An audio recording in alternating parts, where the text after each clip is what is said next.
of a white Christmas, but obviously not exclusively white. People of all colours and creeds, all persuasions, all religions, and none are welcome to With Love, Vanessa, the festive Yuletide version, episode 2.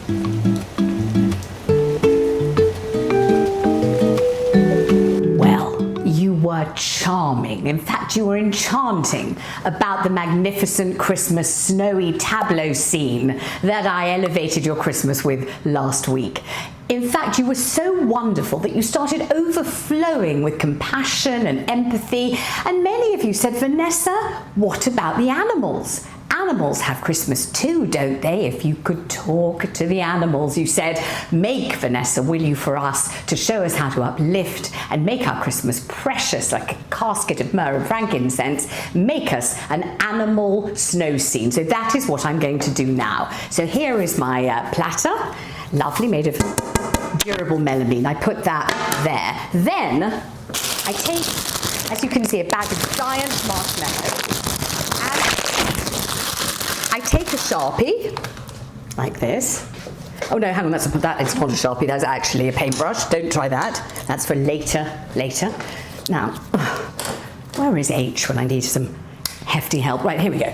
Now, what I thought we'd do is draw a little sort of cottage roof on the marshmallow so everyone can see we have a marshmallow village going on. Can you see what I'm doing there? That's the roof. Here are the walls. Lovely, isn't it? Look at that. Very Christmassy. And then the door, like that. There we are. And here we have a self-made, DIY, exquisite architectural creation.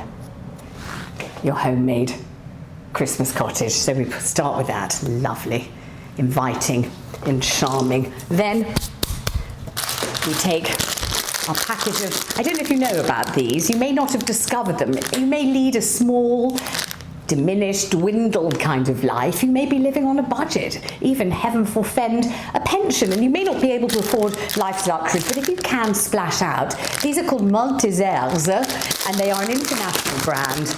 And in fact, they come individually wrapped, so you may want to give one of these to each member of your staff for Christmas. I'm sure they'd be delighted. And inside you will find an absolutely exquisitely crafted chocolate reindeer. So that little reindeer can languish happily in our delightful forest. Now, I don't have my Christmas glasses on, so I can't see which way round it goes. Let me have a look, because we want him to be comfortable, don't we?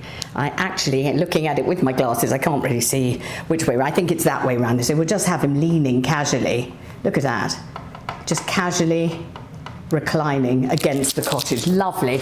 And then we broaden it out a little, and we look to this exquisite Kit Kat, or a Shasha as we call it in this country, the Shasha, the Kit Kat, and we find a lovely little chocolate Santa to join in the fun, and we lean in there like that. That's lovely, isn't it? So they're oh, come on, Santa, don't be drunk at this hour of the day. Look at that. So they're both having a lovely time. Then we take a large grape. We cut a nice little, we cut it nice and flat at the bottom. It can stand up like that. And we draw a friendly face, a nice smile, and two little sparkly eyes on our grape. Like that. Look at that. So you see that? Can you see the kindly expression on the grape's face? The grape is saying, I'm a grape, Merry Christmas. And I'm saying that's good for you, good for your children, lovely. Then you get somebody who works for you to do a few more of those, so you have a whole colony of grapes. Then we add into the vista the Christmas frog, always important to keep it green. We have the Christmas frog here. We have, of course, the Christmas monkey, without whom no nativity scene would be complete. The Singe de Noël, obviously we call them when we're discussing it privately at home. Then we have a family, a really delightful family of bovine characters. We have mummy cow and we have baby cow. So we have quite a lot of the animal kingdom represented here in our beautiful Christmas vista and tableau. Let's have the real Santa Claus here, just to add that nativity feel. Let's have a gorgeous candle wax Christmas tree. Give it that sylvan aura. Look at that, isn't that? It's starting to get very, very pretty. It's beginning to look a lot like Christmas everywhere we go. Look at that. Now, what can I add just for a pinnacle and zenith of Christmas flavour? I always feel the Christmas fire engine. Nino, Nino, coming, running down the track. That's a lovely thing, a good look. I might tuck him in there like that. Here we are, it's really taking shape. Then we will bestrew, because bestrewing is what you must do, because lavish is the key. Some Christmas snowballs. Look at that, some of them broken. We'll just turn over the broken one so it doesn't detract in any way from the vista. A little batch of Christmas snowballs there, just right for Santa to throw at the Christmas frog. Then we want our hardy perennial Christmas flavour, the Christmas logs, provided of course by your Sri Lankan cinnamon sticks, which we'll put in a little pile outside the marshmallow cottage. Here we are, a pile of abundant Yule logs for that Christmas fire, because when King Wenceslas looked out, that Stephen, that feast of it was cool and crisp, and sometimes you want it to be cosy and warm at Christmas. And then, of course, the essential Christmas ingredient, and I know you'll be familiar with this if you're leading the kind of elevated life I'm trying to get you aspire to, the Christmas snow. Look at that. Animals have a little coating of snow, Santa has a coating, the fire engine, the Christmas monkey, and the pièce de la résistance, a few dried flower petals. Now you can buy them from my Vanessa with Love range, and at the moment, pre-Christmas, the special offer on a jar of hand-picked petals. They're not picked by my fair hand, of course, somebody's hand did reach out and pick them, and the price at the moment, $29.95 for a jar of your own petals. And I think you will agree that that is a gorgeous, festive, animal-based, all creatures great and small, Dr. Dolittle, Daktari, Joy Adamson, Born Free. It's an animal-rich Christmas moment, and I think your Christmas will be all the more special because of it.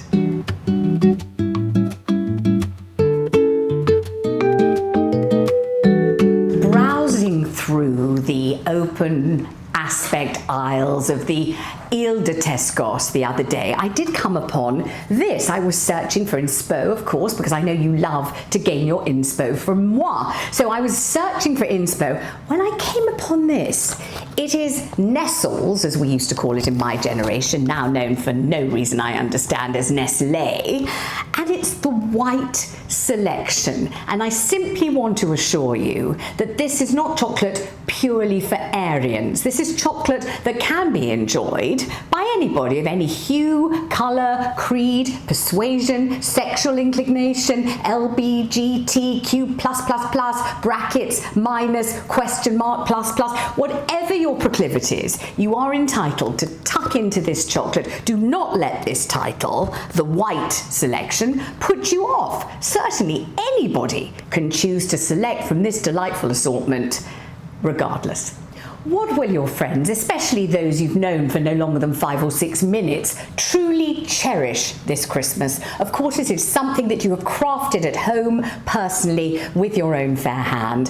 Here's one I prepared earlier, and I'm going to show you exactly how to make this exquisite Yuletide festive vessel. So you start with a jar of your favourite Jimmy's coffee. What a delicious beverage to be drunk straight from the fridge, always using a straw. Always get one of your liveried retainers to put the straw in before you drink it. Never ever quaff a Jimmy's directly from the can. That is simply unrefined, boorish and churlish. I don't want to hear that any of you have ever considered doing this. A straw, a paper one of course, single-use plastic, we're not keen on that. A paper straw must be inserted, and then you quaff the beveragini to your heart's content. But then you think, now, Christmas is coming. The goose, not me of course, is getting fat. What can I give, a handcrafted gift that will be treasured as a keepsake for decades to come, and indeed passed on from generation to generation? And the answer is this: decoupage. Now, it was something much beloved of the Victorians, and I will show you precisely how to do it. You take your Mod Podge, you can get it on Amazon. You take your paintbrush, you dip it in said Mod Podge, and you paint your Jimmy's coffee jar. No primer needed, nobody else to intervene with it. You just paint on your Mod Podge to your heart's content. Then you take your beautiful Christmas festive, well, some people might say serviette. I would not. Now I've married into such elevated circles. I would say, of course, napkin. You take your Christmas napkin, you tear it a little, you know, to give a kind of freestyle, kind of Modigliani feel, a slight hint of impressionism. And then you simply stick it to your Jimmy's coffee jar. You paint on your Mod Podge. So you've got Mod Podge beneath, Mod Podge above, and it adheres exquisitely. Look at that. And already you're beginning to get a feeling of the Baroque. You're beginning to get a feeling of bacchanalian abandon. You're creating a feeling of exquisite creativity, beautiful attention to detail, and a bespoke piece that nobody else in the world will ever be able to emulate. And this is how you go about your business. Just painting on the Mod Podge so it adheres beautifully to the bottle. And you get where I'm going with this, I feel. You get exactly where I'm going. And already it's taking shape and shaping up to be a gift that nobody you've hardly ever known for very long will ever want to part with. So the finished product, the one I prepared earlier, is here. Now this one I also decorated, as you will see, the lid, so that if they want to keep some kind of private unguent in there, they want to decant their hand cream or their moisturizer, they can do so. But you can also use it, of course, as a vessel for freshly picked salvias, as I have just salvaged these salvias from the Feltz Towers gardens for your delight.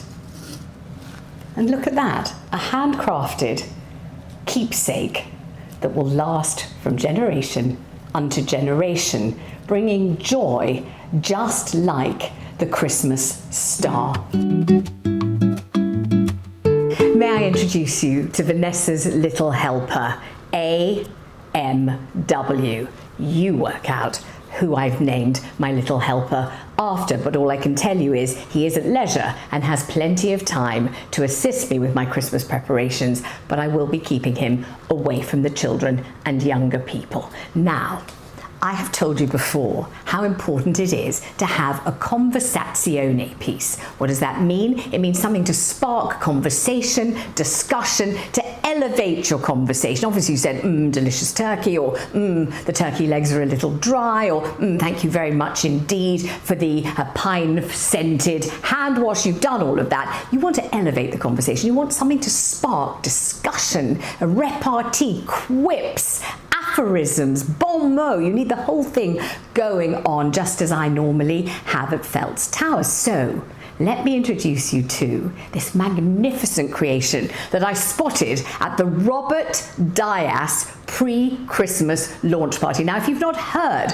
of Robert Dias and you've never met him in person, I can only offer you my condolences. What a magnificent emporium. You'll find them spread all over the country. And this is their genius concept this year to get the conversation at your convivial Christmas gathering flowing and ebbing and flowing as I introduce you to...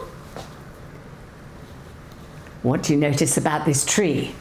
What is happening to your sense of perspective? What is happening to your comfort zone? What is happening to all you have expected and anticipated of Christmas? Suddenly, turned topsy-turvy upon its own head. Are you in Australia? Have you painted your behind like a dahlia? I trust you haven't. Certainly at Christmas, never paint your behind like a dahlia. Even if you are in Australia, always paint it like a Christmas cracker. One side, one end, one side, the other. But suddenly, all your presuppositions nuked, because here is a Christmas tree turned upon its head. Oh yes, Christmas turned upside down. Oh come, all ye faithful, joyful and triumphant, the centerpiece of your Christmas, courtesy of Robert Dias, here it is, the upside down, conversation-inducing, catalytic Christmas tree. I thank you.